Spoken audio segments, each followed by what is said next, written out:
intimidating about live. Hey friends, this is Bobby Shanks, owner of Shanks Realty Group, and this is another finally summer edition of Kitchen Talk.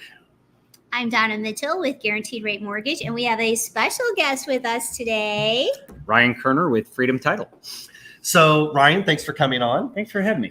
So we have been in business here in our new location for over a year, and we have very recently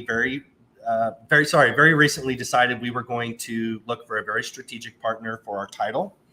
And we interviewed more than one title company, and I will say that we got interviewed as well. And the winner is Freedom Title. We should have had confetti drop. I know. I didn't think about it. Now we think about it. So we thank you for your patronage, and we're looking forward to having a great future with you. And we've already had some business together, and we have some just this week, and we're off to a good start. Yay. So tell us about how you started your company. So It's a good story. I like those. So my background, I'm a real estate trial attorney by background, and worked at a large firm downtown for a little while. Mhm. Then a smaller firm. Then I went in-house to Enterprise Rent-A-Car. My passion, my love has always been real estate. And so I How had could it not be? right. Clearly. So had the opportunity to go back into real estate by joining Freedom Title roughly 10 years ago. Okay. When I joined, my job was to put out fires from the downfall of the economy in 2007, 2008. If you guys remember that, it was Super fun times. fun, chaotic times. Oh, it was jolly. Yeah. I spent a lot of time in courtrooms dealing with title claims, which are the bad word in our industry. Yep. And it essentially led to me being able to buy the title company, Freedom Title. Congratulations. In 2005. So about 7 years ago. Super cool. We started off with 8 employees at the time, and now we have 52 employees. Yep. And we had 3 offices, and now this is going to be our 11th location here at Shanks Realty. Yeah. Awesome. Location number 11. Wait a minute. What is today's date? 10th. Oh, Good try. Today's the Epic 11th. fail. Like the 11th on the 11th. I like him already. He's actually taking my place and correcting you. I love it. Oh, I just happen to know the date. I the know. skill It's behind awesome. that. Well, my mom's birthday was yesterday. Happy birthday, Mom. So, the Cardinals won their 11th World Series Excuse me. in 2011. Right. 11 on 11. That's what made me think of it. I'm weird like that. People, if you know me, you know me. Well, welcome aboard. Thank you for having me. And we have really enjoyed working with the whole staff now so far. Debbie, Craig, and of course Billy. Yep. Our clients love him. He's a great in-person persona. We do all of our closings right here at the office, and we're looking forward to it. Awesome. So thanks for joining us for our little show today. Yay. Yeah. Now let's talk about. Well, why don't you start us off with talking about our next topic? Are we talking about the Derby? Let's talk about Okay, the because Derby. I was at Hot Springs, a different horse race venue. Right, Kentucky Derby. Right, but the Kentucky Derby was, of course, the ones who were like watching the live horses and then watching the Derby, watching the live horses and watching the Derby. And I can't believe that you guys were so much into it. But I Get into the horses. I know it's like Derby weekend and girls get into it because they wear all the fun dresses and the hats and all the cool stuff. But it was just a crazy, amazing story, right? So like out of nowhere, this horse that got in by a scratch that had odds against him, like Okay, literally so what does 80. that mean? Got in by a scratch? Somebody else had to fall out before he was let in. Oh, So he wasn't even one of It's the a bench original. player, right? Yeah. He was the backup. He was literally the backup. Straight off the bench. So another horse had a scratch, so he was in the race. Do you remember the name? The I horse- love horse names. the horse name that scratched. Yeah. No, I don't know the Lucky name. Strike. Or no, Rich Strike. Rich Strike was the one that won. Rich Strike. I don't know the one that went out. Rich Rich Strike was the one Strike, that okay. won. Yeah. Yeah. So terrible positioning in the field, everything. I mean, he had to maneuver his way through to get against the rail, and literally, just really the jockey ran a good race. I mean, he was very strategic, got to where he needed to be, split the horses, rode through them. Everybody in the room was just like, "You got to be kidding me!" Like this guy came from nowhere. So what were the odds? Horrible odds. 80 is what they were showing last. So I mean, it was he was not Big winner. expecting. Yeah, he was not expected to do anything. That gave me goosebumps. So if you bet everybody- $1, you walked away with 80. I don't know how the If money you- stuff works. If you, well, I'm sure there's Well, and I commissions don't know and how stuff. But if because you bet $1 million, I don't even know that you could bet $1. I think the well, but I'm minimum is trying two. to keep it simple. If Yeah. you bet $1 million, you You're walked not away working. with Nobody's betting $1 million on a horse that had like no. But yeah, it was crazy. So like it ruined everybody's just everything. Predictions Yeah, any and- predictions yeah. that they had made for trifectas or just anything.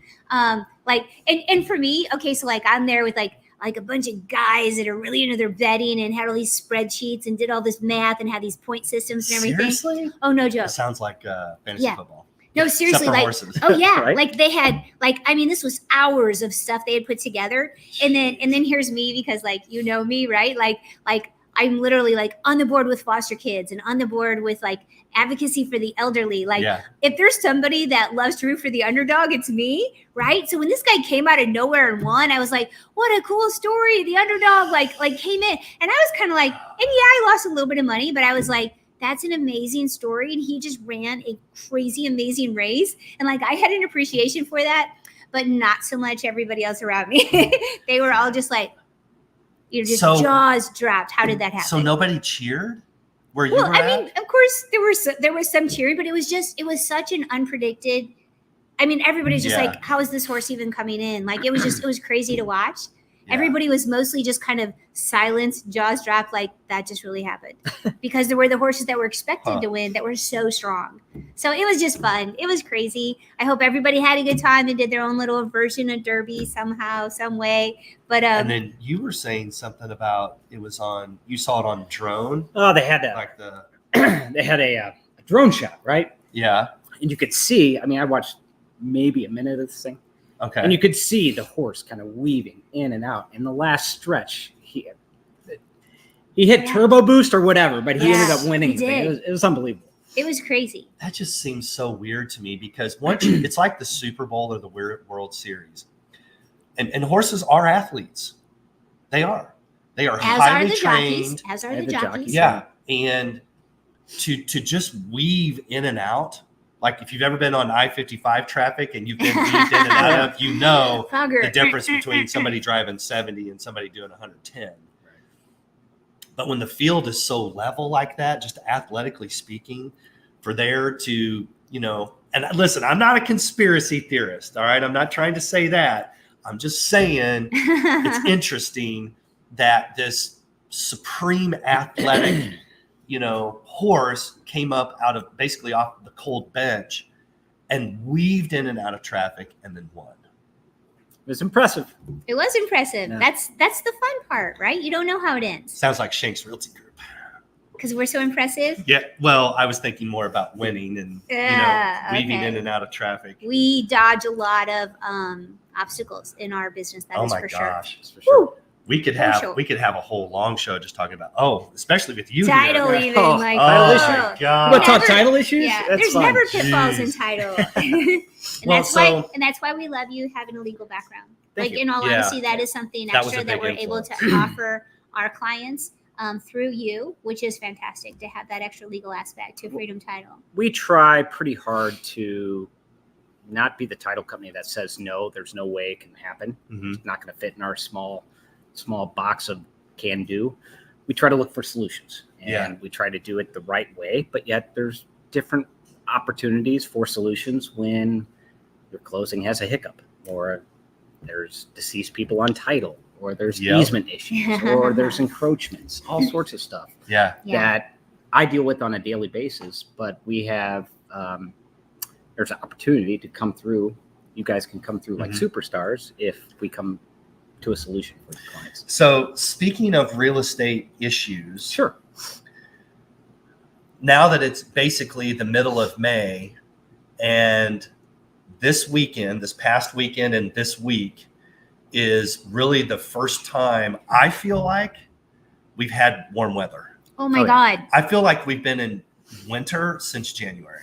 Rain, Pretty much continuous skipped spring. rain. Oh, Kind of. Yeah. I feel like spring just floated away, and then all of a sudden it was like, bam, summer's Yeah. here. Yeah. It's here. yeah, it rained for 3 weeks. That was spring. And Yeah. now we have 90-degree weather. Yeah. And, so let's talk about what's going on in the market right now as far as home sales. more homes are starting to come on the market. Like, for example, last year, Yeah. Shanks Realty Group, we had a pretty fair amount of homes that came on the market in April. This year, not as much. But now we're starting to see it in May. I think, we always talk about the market being early 30 days or late 30 days or right on time. Mm-hmm. And I don't know. I think this year it's absolutely late. There's no doubt about it. And there's lots of reasons for that. The weather being one. Yeah. But I would even go so far as to say that it's maybe more than 30 days late. But with this warm snap coming in, I think it's going to pick up pretty fast. And we're seeing some shift. Yeah. That's worth talking about. A little shift That in is the what we're market. talking about. Right. We are seeing some shift. It's interesting. I mean, we've talked on and on about how rates are going up. Everybody knows that. Yep. It is what it is. But the rates going up and more houses being listed and on the market. Hopefully, maybe, we're all kind of saying that word shift and pivot and all those kind of things. Yeah. But maybe these are indicators that we're moving away from that strong seller's market. Yeah. And the buyers might have some power again. Right.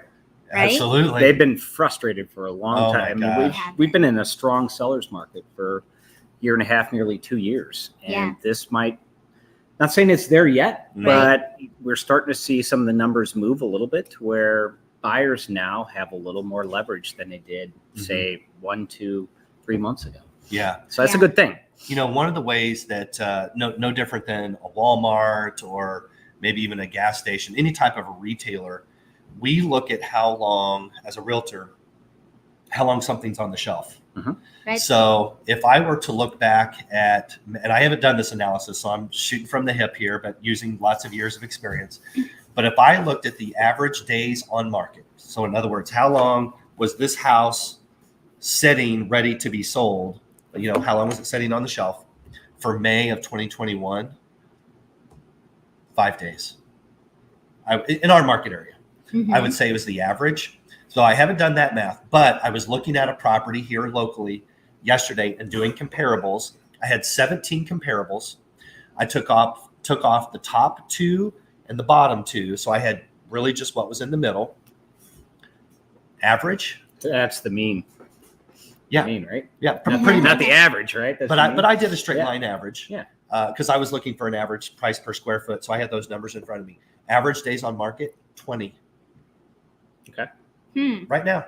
Interesting. 20 days. Now, 20 days, like if you were talking to me in, May of 2009, 20 hours sold. Right. in 2009, well, that was right when the recession was like hardcore. Oh, I thought going you were talking on. about last year. No. Last year, like 20 hours. 2009, 10, 11. I got you. Average days on market, 90. Oh my gosh, yeah. Now, are you So guys 20 getting? days? I'll take it all day. Are you long. getting more phone calls from potential buyers? Yes. Okay. Yeah. Yeah. And So real world results. You're seeing more interest from buyers now because well, and so I said yes, but let me curve it just a little bit. So I don't really get a lot of sign calls anymore unless somebody's parked right smack out in front of the house. Right. Yeah. But what I do get are direct messages through social media. So for example, just this morning, there was a individual in my subdivision where we have a closed Facebook group who reached out and said, hey, does anybody have a home that's a 3-car garage that they think is coming on the market? So I get messages like that every week. Right. Mhm. And this time of year, I definitely have seen it pick up. And, like right now, I have 3 homes ready to hit the market in the next week. That's exciting. Yeah. And That's going to be and- good for buyers, but sellers are Yeah. still going to get good prices. sellers are still going to get good prices, but it also makes sellers, it puts them in the position to be more mindful. In all honesty, selling a house has been pretty darn easy for the last year and a half, right? Yeah, for sure. But when it's a more challenging market, and to prepare yourself as sellers when it's a more challenging market, you want to lean with your realtors who have listing experience, who know how to sell in different markets and in changing markets, Yep.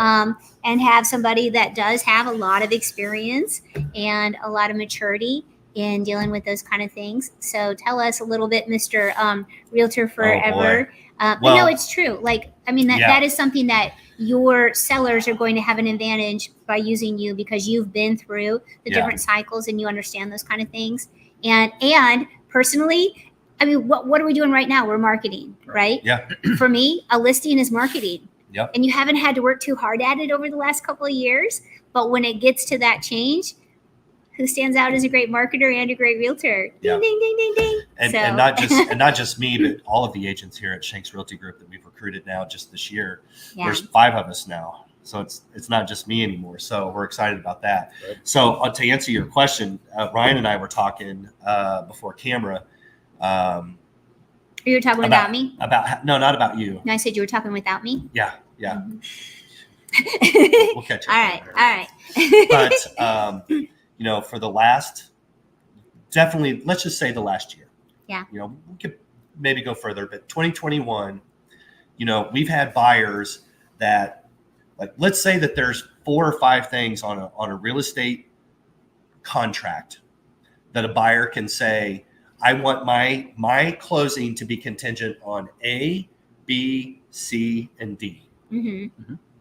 And in 2021, a vast majority of the buyers who won real estate, now I use that word Yes. because they did not buy real estate. It was they a battle. won real estate. It was a battle. It was a battle. Yes. And they did it because they were basically taking a saw and cutting their fingers off of those contingencies. Yeah. Well, guess what? As contingencies come back. Contingencies are going to come back, and Yeah. they're going to be back this year. We aren't going to have people waiving appraisal when the market's behaving the way it is and the volatility. Inspections. Inspections. That's- Yeah, we were having a That's really what Appraisal always gaps. scares me. about it. Is Appraisal gaps. As the Yeah, lender, I'm appraisal like, gaps. where are we Oh, going to come gosh. in with the appraisal gap? How are we going to make it up? Yeah. How are we still going to avoid PMI? Being super Cash. creative. Yeah. Exactly. Yeah. There's no other answer to it. You Yeah. got to come in with more money. Yep. Oh, So that is going to put more negotiating power back in the hands of a buyer. Right. And it's not gonna, poof happen tomorrow. no. It'll transition over this year, and then I would say probably by 2023, we're gonna have a fairly normal, if anybody can even remember what that is Yeah. anymore, That's normal. a fairly normal real estate market. And I, for one, am looking forward to it. me too. For sure. Yeah. Oh, here's a big one. This one's huge. Do tell. Home warranties. Waiving the home What are warranty. those? Yeah, Well, they've been out of the picture home because warranties, $500. yeah, It's not a bit. You're buying a $200,000, $300,000, $100,000 house. Doesn't matter. And sellers are not agreeing to a home warranty because they don't have to. because they don't have to. They've had that much power, and that And used the to be a buyer common thing. Yeah, is not buying them because they put this $10,000 appraisal gap, because they're out of and they're money. literally like screeching across the finish line, holding on to $5 in their pocket just to win a yeah, house. yeah, and so they're not protecting themselves like they should be. Yeah. And then That is true. 6 months later, they kick their air conditioner on, doesn't start, needs a new motor Yeah, or a new system. Home warranty would have paid that for $100. yeah. Now they're going to be $700 to Credit card. $2,000. Yeah. And the credit cards go up, et cetera, et cetera. I So know. yes, trust me, everyone, this normal market that's coming is going to be better. Changes on- are overall. coming. Yeah. On other news, job growth Yeah. has remained steady through this first part of second quarter, middle now, and home prices have shown some adjustments in certain areas, but not landslides or anything. Mhm. I'm not particularly crazy, as Ryan and I were talking about what the feds have done. Really? Yeah, It's in- rocked my world. You're I right. know. in this I know. country, there's, Let's keep raising rates. Let's be aggressive. and it doesn't matter. if Aggressive we're in a super talking- high inflationary market, but okay. We could be talking healthcare. Yeah. We could be talking fiscal policy, which is what we're talking about now. And you and I could talk fiscal policy all day long just for fun. We're both economics we both have majors. degrees Oh, in fun. econ. Yeah. I know. Yeah. We have the Roe v. Wade back in the spotlight again for the 100th time. Yeah. All these polarizing political topics. But at the end of the day, I think that our government has a history. Oh my gosh, I'm getting all political. Don't do it. Don't Talk. Speak. Speak. Speak gingerly. Okay. Our country I has rein him or- in. Ryan, I need you to help me with this. Well, you know what? This isn't a political party thing. This is just a political thing. It's a DC thing, Washington, Mhm. DC. Our country has a history of overcorrecting. right? We hit the brakes instead of going through the yield sign, right? We just go green, red, green, red, green, red. Anyways, there's my political stump speech. Should we have another topic now? Let's move on. Where are we? What is the next Well, topic? let's talk about the apartments because I know some people, this is the week. This is it. This is the big week. Mhm. This Thursday in Hillsborough, Missouri at the administrative building, 6:30 p.m. Be there at 6. We have signs, which hey, could you hand me one of those signs? Let's throw that. What did I do with them? Are they over there? It's a big. There's one on the window. Oh, yeah. Just come by. We interrupt this broadcast for this. Oh my goodness, you're making it awkward. I know. Thank you, Big Ann. sign. So if you come to the administrative building, you'll get a sign like this. They're trying to build apartments back here, Yeah, so I'm not in the loop on this. like high-rise apartments. Okay. And there's like 10,000 rooftops here. Even our high school is a 2-story building. Okay. And they're trying to build a 3-story apartment complex right behind the office here. Okay. And I think we need rental housing. I'm all for it. I totally am, but it just doesn't conform. So basically, we're making an argument about conformity. So this Wednesday, Thursday, 6:30, administrative building, Hillsborough. Wear a red shirt. Come and support. It appears as if I'm going to be the speaker. Shocker. Yeah. So this is your thing. So you're taking the lead. Yeah. I Yeah. know. I mean, no, you have spearheaded this. It was a group. It was a committee effort. And I'm going to tell you, everybody has pulled their weight. Like we've got Ben Menendez, who's just, man, he is KGB when it comes to digging up stuff online. Courtney has been doing a lot of the administrative stuff, getting our signatures and figuring out forms. And Sean, who's an attorney, doing the petition. And Norma, we wouldn't even be together as a committee if Norma hadn't kept us organized. Like she prints everything. It has everything. Somebody's got to herd you cats. Yeah, it is too. So yeah, this Thursday is the pinnacle day. Come check it out. Come quietly, calmly cheer me on. And we're going to hope for the best. All right. Deal. There we have So it. happy May. Happy Mother's Day. Thank you. This past Sunday. Thank you. And happy Mother's Day to all your moms out there. And all you lucky gals who got to spend a day at the winery or the horse race, whichever it was. And Ryan. Or take a nap. Or take a nap, yeah. Do something other than be a mom or, Right. Your Relax. duties are for the day. Ryan, thanks, bud. Thank you. Looking Looking forward forward to to working with you guys. Appreciate And your you whole being team. here. Your whole team. Thank you. All right, that's it for episode 105 of Kitchen Talk. Thanks for joining us again today, and we will see you again in 1 week. Peace.